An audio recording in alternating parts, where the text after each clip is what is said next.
Let's take a look at using multiple bump maps on one surface.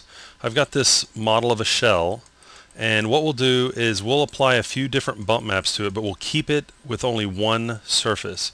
So one way I can go about doing that is to use weight maps. So I'm going to go ahead and switch to weight shade, and let's make our first weight map. So new, and we'll call this belly. I'm going to have initial value unchecked so that it doesn't put any value on the points. So create. And now I'm going to select some of the polys that make up the belly. So I'll do something like this. I'll deselect a couple of the polygons here. Okay, only the ones that I want. Okay, that'll work. And now let's give it a weight map value. So map, set map value, and I'll do 100%. Okay. And we'll deselect, make a new weight map, and I'll call this trim, create.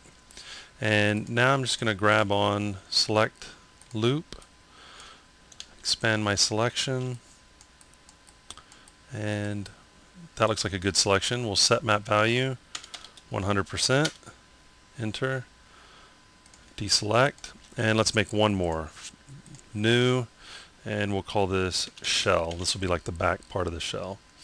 And no initial value, create, and let's just select these polygons right here, and I'm going to expand selection. Let's do it to about right there. That'll work. And actually, you know what? We'll just expand it some more. We'll have it bleed into here a little bit, and that way the different bumps can bleed together, which is one benefit of using one surface with multiple bump maps.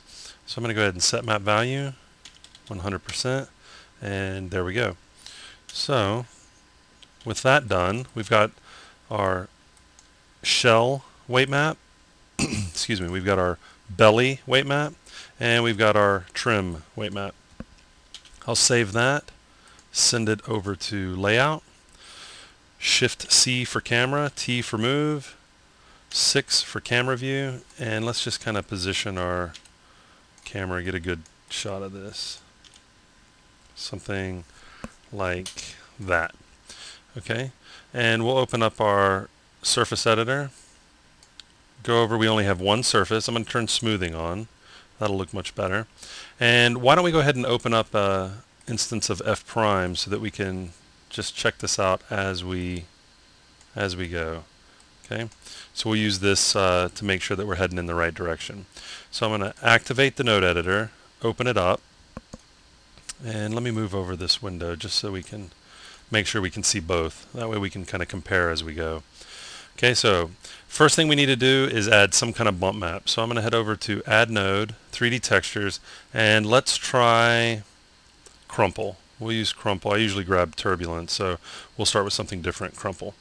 We'll plug that into Bump, and we can see that it's putting bump over the entire surface. It's kind of big, so I'm going to size that down. 0.25, 0.25, 0.25. Now when I'm typing in these values, I'm really just randomly typing in a number. I thought it was too big, so I went with a lower number, and then I can shrink it down if I think. But because I can get instant feedback, I can see, yep, that looks nice. But instead of having it over the entire object, I want to limit it just to this trim right here. I think that would be a good bump for this trim.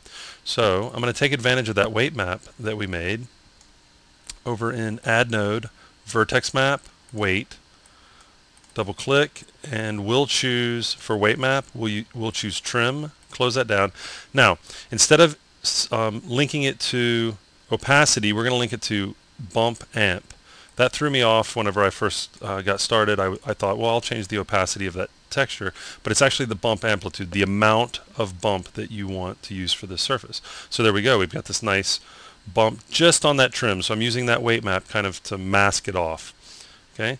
So if I want to, I can add another set of bump, and if I wanted to, I could use the add. If I went to Add Node, Math, Vector, Add, and I could plug this into B and another one into A and the result into here. But actually we can bypass all of that just by going, let's do veins. Okay.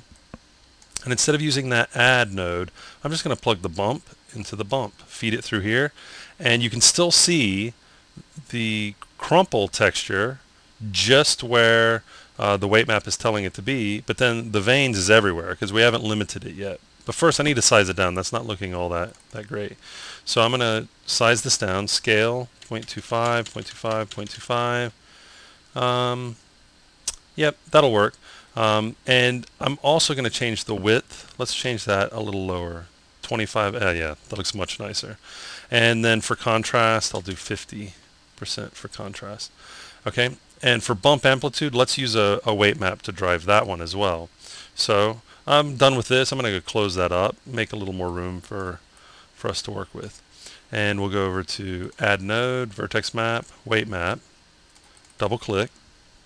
And for weight map, let's choose, I think that would be a good surface for the shell. So we choose the shell weight map, and the value goes into bump amplitude. Okay, so we're just placing it where the shell is, but it's not showing up here.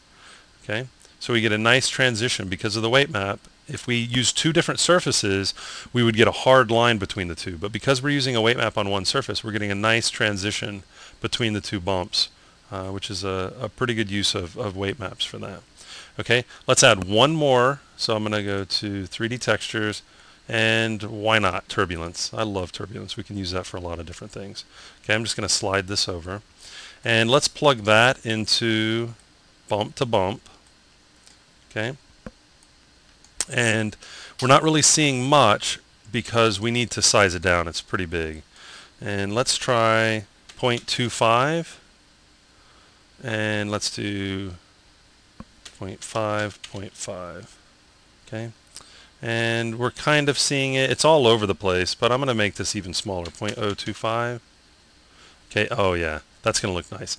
It's going to give us some streaks down the front and some nice ridges along the side, which is going to be good. Let me slide this over so you can see. There's the streaks down the front, some ridges on the side. I like that. Now if you look, we're also getting it everywhere. So if we wanted to, this is an example of placing a bump texture on the entire surface and then mixing it with some that are limited. But we're going to go ahead and limit this one as well, just so we can see that in action. So add node, vertex map, weight map, double click. For weight map, we'll choose belly, plug that into bump amplitude, and now we'll see that texture is only here. Again, because of the weight map, it's bleeding nicely into this crumple texture, which then bleeds nicely into the shell texture. So here's an example of using multiple bumps on one surface. I'm going to zoom out just a bit so that we can fit this whole flow. If I want, I can always reposition this stuff. Okay, if I know that I'm done, I can zoom back in, close that down, and it allows me to keep this a little bit cleaner. Okay, just clean that up. I might decide to select all of those just by left clicking and dragging and move them down if I plan on putting some color nodes in there. Okay, so here we go. Multiple bump maps on one surface.